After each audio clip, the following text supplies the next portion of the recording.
Con el saludo para Carlos Manuel Estefanía y los oyentes de la tertulia de Estocolmo, el magazine radial en español que hacemos desde Estocolmo al mundo por FM 91.6 MHz, Radio Buchirca. Hoy para Leandro Gasco es un enorme gusto saludar y entrevistar al historiador, escritor y licenciado en pedagogía Cesario Jarabo. Un gusto grande, Cesario, tenerlo. ¿Cómo está? Pues muy bien, muchas gracias por su contacto.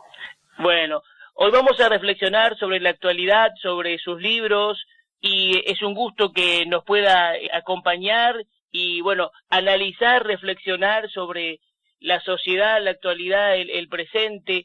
Tomemos para el inicio Cartagena, España, 1873, la realidad histórica, la acción de Inglaterra, que nos cuente en el inicio sobre su libro El cantonalismo, preludio de las autonomías. A ver, empecemos por allí. Bueno, o sea, la faena para la destrucción de España llevaba ya victoriosa unos cuantos años. O sea, hablamos de 1873, nos situamos con una diferencia de 50 años en relación a las guerras separatistas sufridas y perdidas en América. Inglaterra había conseguido la separación de todos los territorios americanos, a excepción hecha de parte del Caribe, Cuba y Puerto Rico, y la acción británica no acababa ahí, o sea, no acababa ahí como tampoco había empezado ahí. La acción británica contra España llevaba funcionando desde el siglo XVI, pero ahí efectivamente tenía un nutrido grupo de personas enquistadas en las altas directrices de España. La práctica totalidad de los políticos del momento eran agentes británicos, o sea, de un modo u otro tenían una relación más que directa con Inglaterra, del mismo modo que los llamados libertadores también tenían una relación más que directa con Inglaterra.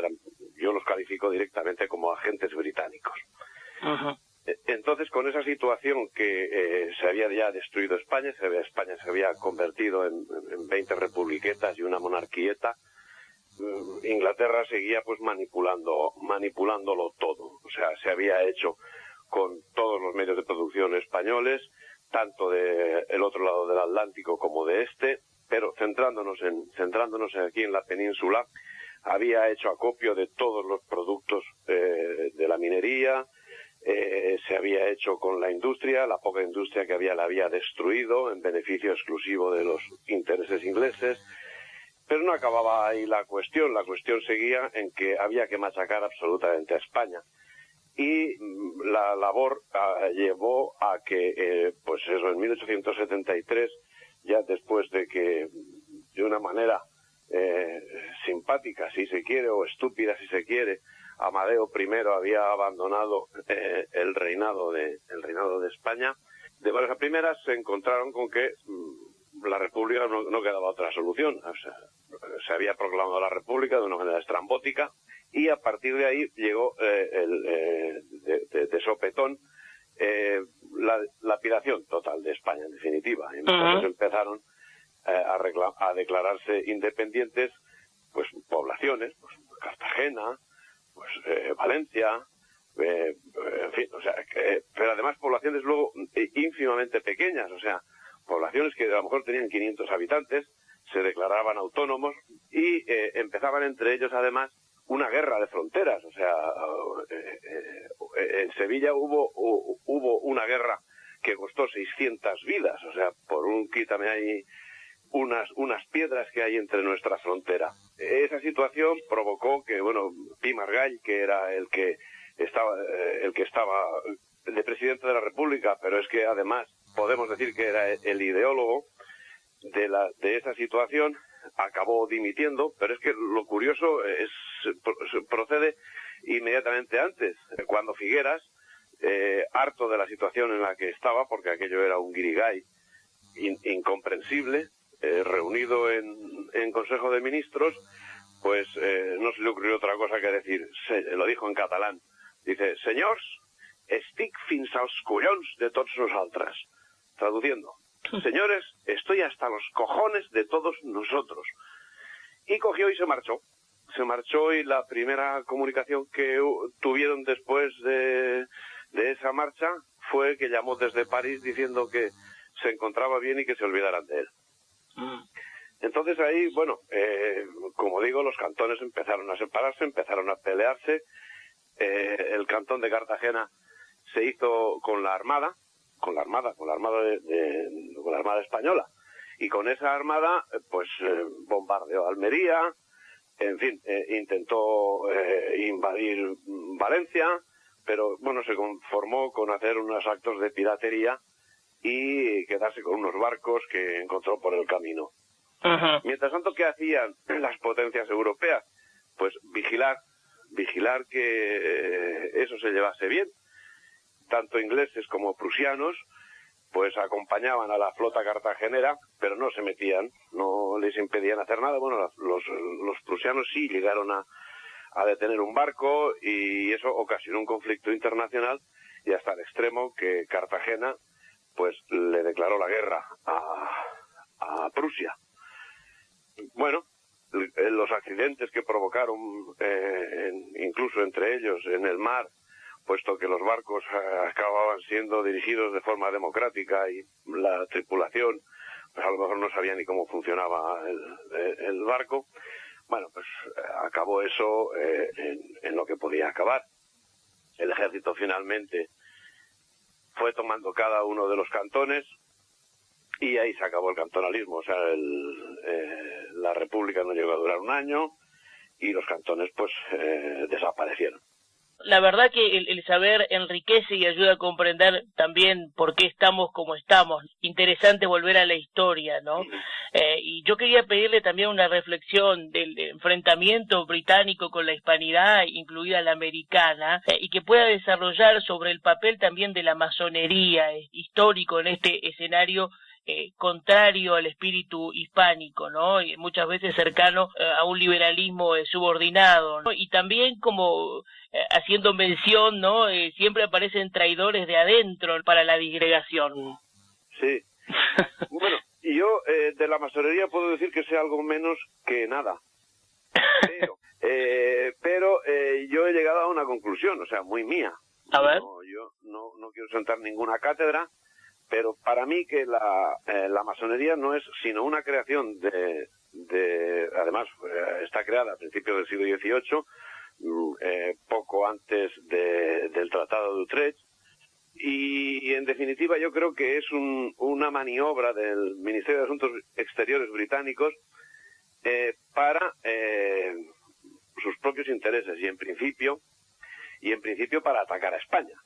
O sea, la masonería en principio entiendo que era un elemento para atacar a España. Luego ciertamente lo han usado para otras cosas, pero para mí la masonería no es sino un elemento británico puramente del Ministerio de Asuntos Exteriores británico, y para atacar a España. Entonces, cuando se desarrolló de una manera interesante la actividad de la masonería, pues evidentemente durante todo el siglo XVIII. Durante todo el siglo XVIII y con los movimientos separatistas americanos desarrolló una labor específica, concreta, puntual y definitiva.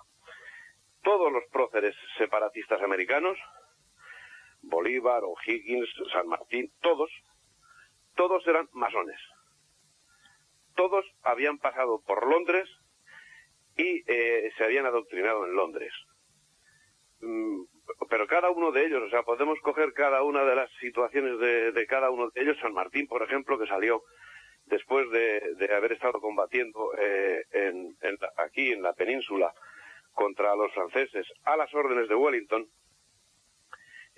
salió para Inglaterra, o sea, sin un duro, o sea, no tenía una peseta, estaba en la pura ruina, y salió diciendo salió del ejército expresando que tenía que ir a Lima porque tenía unos asuntos de familia.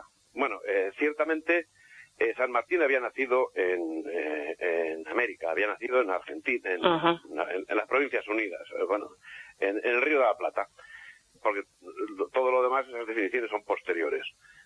Había nacido allí, era hijo de militar, y ese militar vino para acá destinado y no volvió nunca más a América, con lo cual, o sea, la relación que tenía San Martín con América era nula.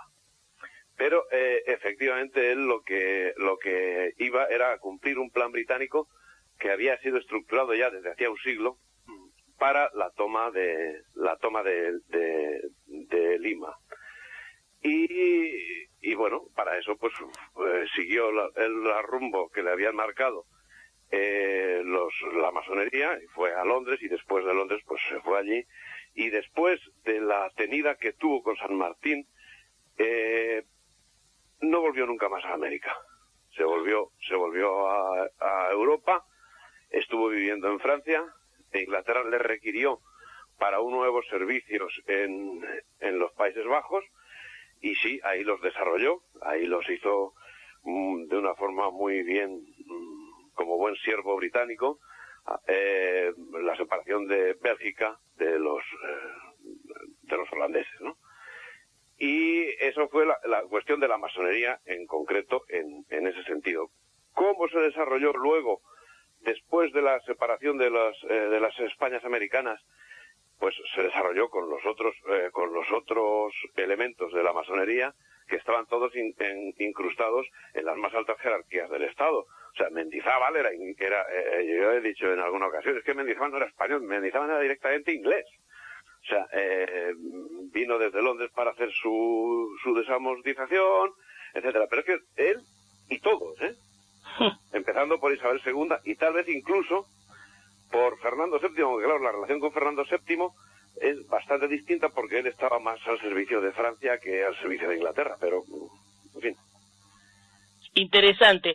Ahora, ¿se podría hacer una proyección y decir que actualmente sigue una unión entre, a lo mejor, cierta masonería y nuevo orden mundial, ¿no? Porque vemos distintas estrategias, incluso muy bien diseñadas para la destrucción de ejércitos nacionales, se ha minado mucho en la fe también, ¿no? Por ahí leí hace poco un artículo de un sacerdote, Guerra, que definía incluso a Rajoy o a Zapatero como masones, o Barack Obama, ¿no? De una logia africana, y esto se hizo noticia en distintos medios, ¿no? Pero volviendo un poco a todas estas cuestiones, me gustaría también destacar y pedirte un concepto sobre una tesis muy interesante sobre los campamentos del Frente de Juventudes, Educación y Libertad, que relata una etapa histórica que muchos se empeñan en ocultar.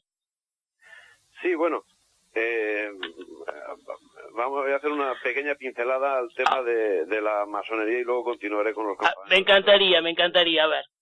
Bueno, la pequeña pincelada es, como he dicho anteriormente, de la masonería yo sé algo menos que menos, o sea, algo menos que nada. Pero efectivamente Inglaterra no ha dejado de dominar España. España es una colonia británica, la España peninsular, pero es que el resto de las Españas también son colonia británica desde los años 20 del siglo XIX, y por supuesto Inglaterra no ha dejado de dominar España. Aquí en España la masonería ha estado y está en las más altas jerarquías del Estado. Yo no insisto que no conozco nada de la masonería, pero todas las apariencias nos indican pues que desde la Casa Real hasta ni se sabe, dependen de la masonería. Y por supuesto todos los partidos políticos, desde la extrema derecha hasta la extrema izquierda, o sea, todos están manipulados por ellos. Ahora corto el tema ese porque, como digo, del tema de la masonería sé nada, pero vamos a hablar de los campamentos de juventudes. Los campamentos de juventudes, el libro este es mi tesis de licenciatura. O sea, yo me licencié en pedagogía en los años 80 y mi tesis final de carrera pues la desarrollé sobre los campamentos de Frente de Juventudes. Yo había estado en la OGE, no en el Frente de Juventudes en sí, pero sí en la OGE, que era la continuación natural del Frente de Juventudes. Yo mis recuerdos eran fabulosos, o sea, yo lo pasé muy bien en el Frente de Juventud, yo era un niño y lo pasé muy bien. Luego, ya en la universidad, ya como tratando el asunto no como un divertimento, sino como una cuestión educativa, científica, pues bueno, sí, desarrollé un trabajo sobre los campamentos del Frente de Juventudes y la presenté y pasé favorablemente la prueba. Y bueno, ahí que vengo a decir en los campamentos del Frente de Juventudes, pues que fue un elemento imprescindible en España para la sutura, para la cancelación de las heridas de la guerra civil. Ahí se superó absolutamente todo. En los campamentos del Frente de Juventudes se atendía especialmente, muy especialmente, a los hijos de los vencidos, a todos, o sea, a todos, pero con especial cariño, hasta el extremo que se procuraba de una manera estricta, pues que nadie supiese de dónde habían luchado sus padres, ¿no? Sino que todos eran camaradas, todos eran amigos, todos tenían que convivir en paz, y esa fue la función del Frente de Juventudes. Como digo, o sea, además los campamentos tuvieron un desarrollo extraordinario en todos los ámbitos. Hubo campamentos de montaña, hubo campamentos de playa, hubo campamentos de atletismo, hubo campamentos de todo tipo y color, y lo principal que había ahí era la camaradería, el ser amigos, en fin, el convivir con la naturaleza, el respeto por los demás, el respeto por la naturaleza. A mí me impresionó, aparte de lo conocía porque lo había vivido, pues luego el conocerlo científicamente también me impresionó. Ajá. Destaco que alguna vez dijiste, en el Frente de Juventudes se estimaba todo lo que hoy se deplora: la justicia, la libertad, la disciplina, el esfuerzo, la dignidad humana, el respeto por la vida propia y ajena, todas virtudes. Sí, efectivamente, lo reafirmo. El Frente de Juventudes era un canto a la libertad, era un canto a la igualdad, era un canto a España, era un canto a Dios, era un canto a la naturaleza, era un canto a la hermandad, era un canto a todo lo bueno que puede salir del espíritu humano. Era un canto a todo eso. Y entonces, claro, estamos en una sociedad hedonista, estamos en una sociedad que deplora o sea, todas las virtudes humanas, todas las virtudes espirituales, todas las virtudes religiosas son vicios. Y todo lo que siempre hemos entendido como vicio, hoy en día es virtud. Exactamente, y también muchas veces nos preguntamos, ¿no?, volviendo a la masonería y a todo que ha pasado hasta incluso con la Iglesia Católica, que está para muchos perdida en distintas cuestiones, lamentablemente, y Empezando por el que va vestido de blanco. Pero claro, porque no se puede entender como muchas veces se ve, no se condena a crímenes que ha tenido incluso el comunismo, el socialismo, habiendo tenido mártires la Iglesia, ¿no? Y hay un acercamiento al ecologismo y a todo eso que tiene que ver con el nuevo orden mundial y con la masonería, ya que está, es bueno que lo destaquemos, La homosexualidad. La destrucción de la familia, lógicamente, claro. Efectivamente, la destrucción de la familia. O sea, a mí parece que lo que tendría que ser nuestra madre, que es la Iglesia, se nos ha convertido en nuestra madrastra. Y ahora esta apertura también, entre comillas, religiosa, protestante, digamos, es también la destrucción de la Iglesia, y uno ahí se pregunta si no mete la mano la masonería también, ¿no? Porque está haciendo un buen trabajo. Hombre, por supuesto. O sea, la masonería está intentando meter baza y eliminar a la Iglesia Católica desde hace mucho tiempo. Ajá. Ya ahí hay un nombre también, George Soros, ¿no? Sí. Y se habla de financiación también mismo dentro de la Iglesia Católica, lamentablemente. Efectivamente, pero es que es una cosa que no es nueva. Uh-huh.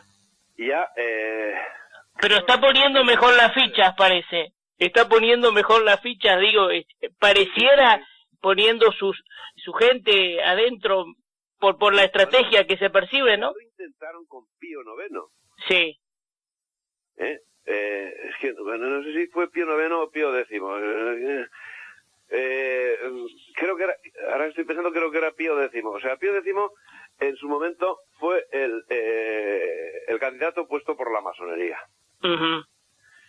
Pero bueno, este hombre, cuando fue nombrado papa, pues cambió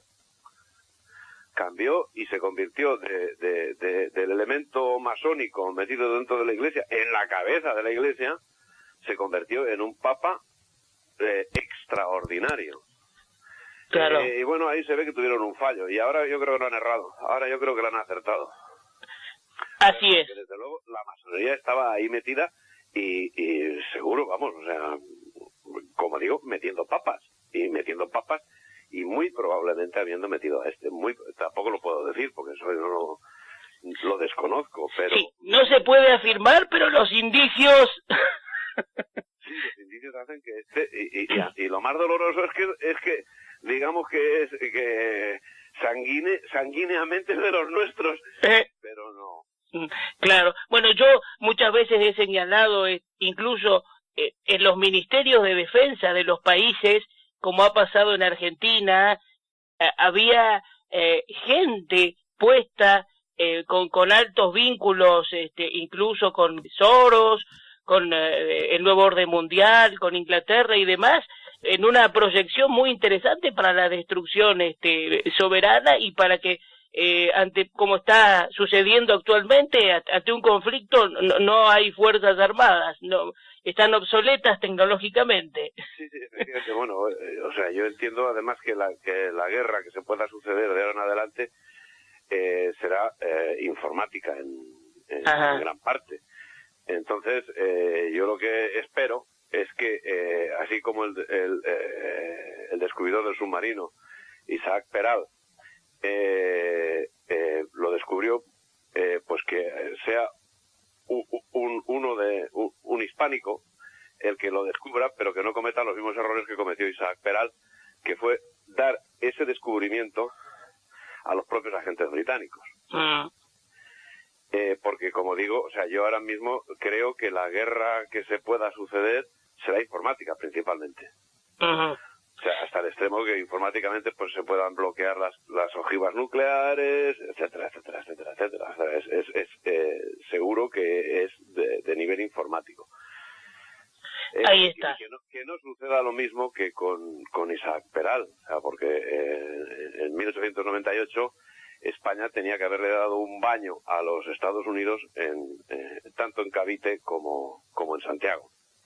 Pero no sucedió. ¿Por qué? Pues porque resulta que el submarino que había sido descubierto y demostrado su funcionamiento exacto y perfecto 10 años antes, pues había sido arrumbado por los intereses británicos.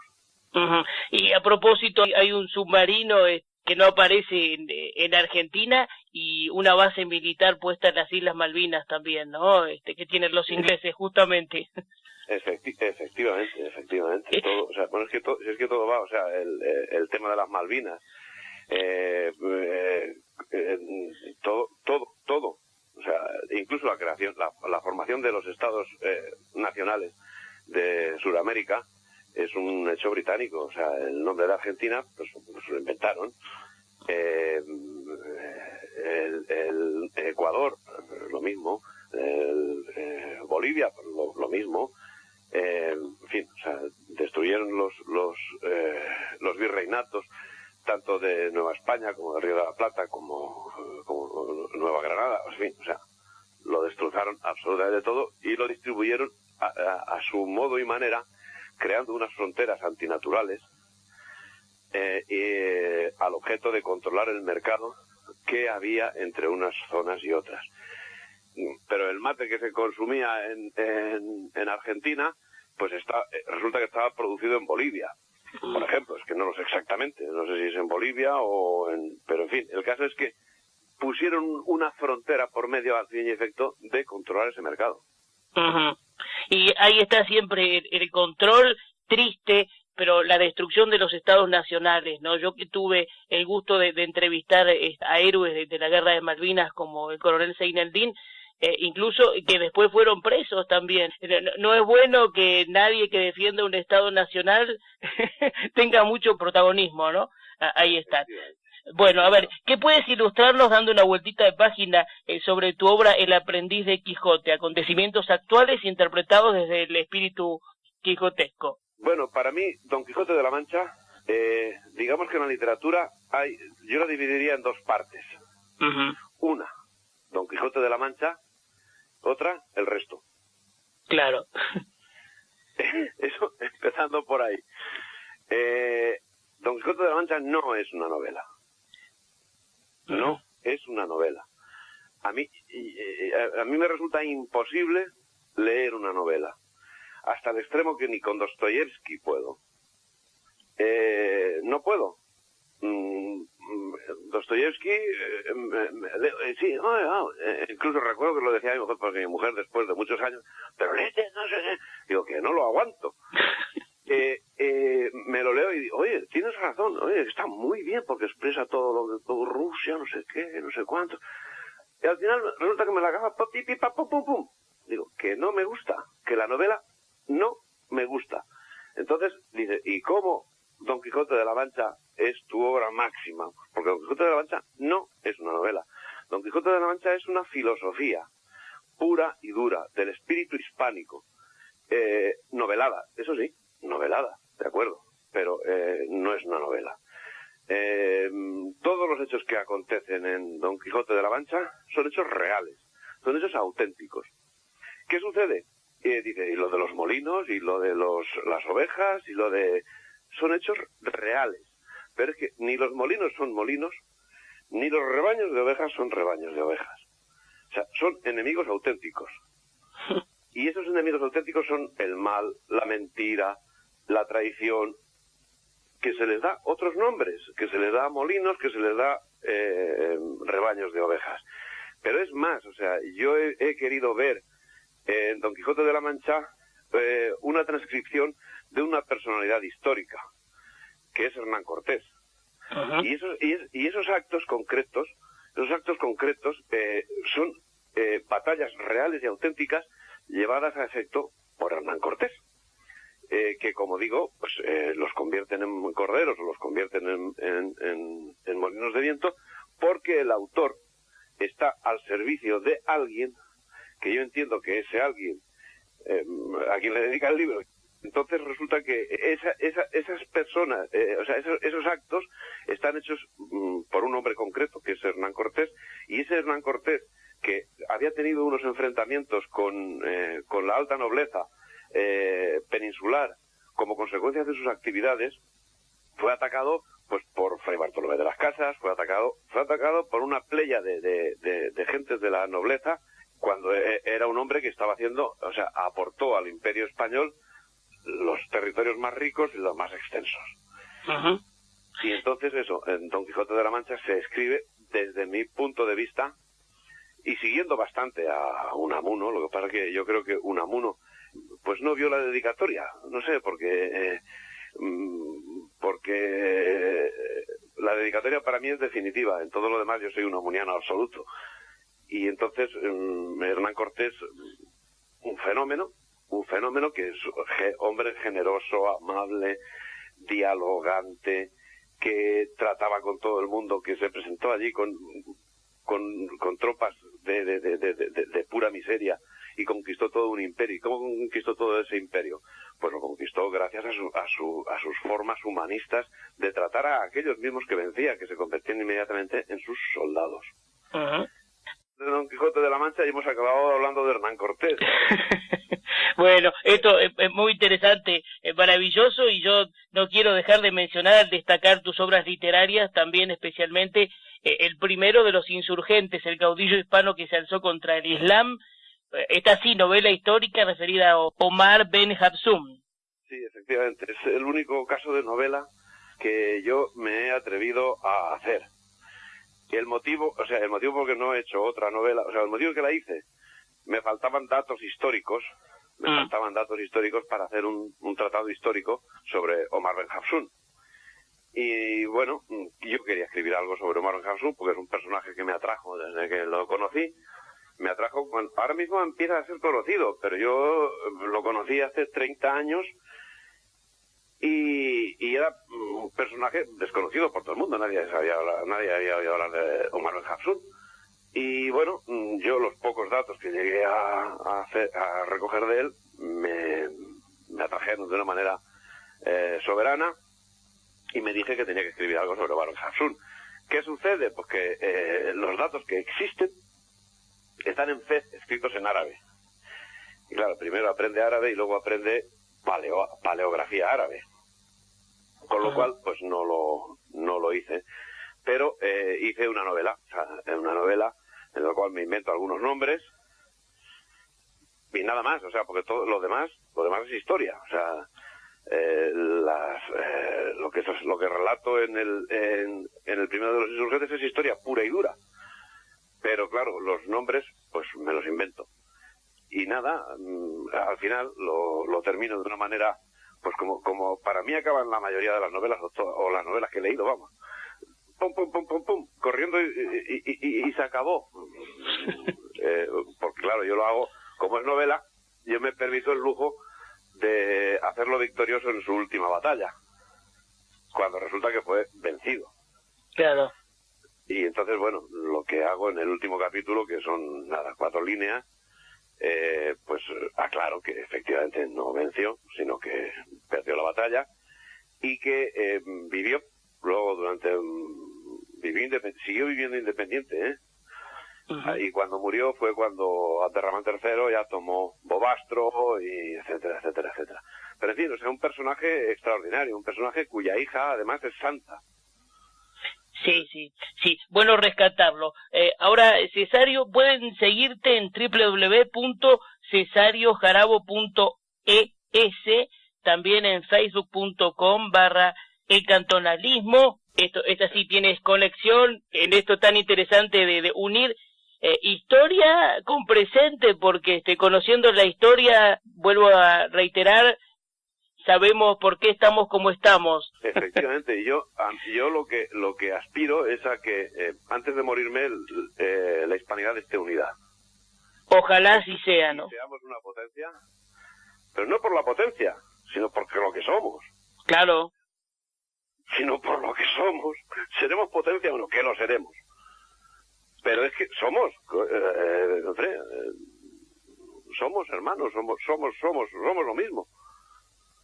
Seguro, y unir nuestras tradiciones y lo mejor de nuestros pueblos, ¿no? En este programa que tanto defendemos nuestro rico idioma, el español, te hemos convocado para reconocerte, felicitarte por tu labor literaria trascendente, por tus reflexiones, y quiero coronar este encuentro con un mensaje tuyo para los oyentes que están atentos a tus palabras, a tus publicaciones y te están escuchando ahora mismo desde Estocolmo al mundo. Pues nada, mis mejores deseos para el mundo y para que mis deseos para el mundo lleguen a buen término, lo que es imprescindible es que la hispanidad esté unida, que volvamos a ser una única patria y que sepamos lo que somos. Que así sea. Un abrazo grande hasta cada momento, ¿eh? Pues muchas gracias. Un honor. Vale, adiós, buenos días.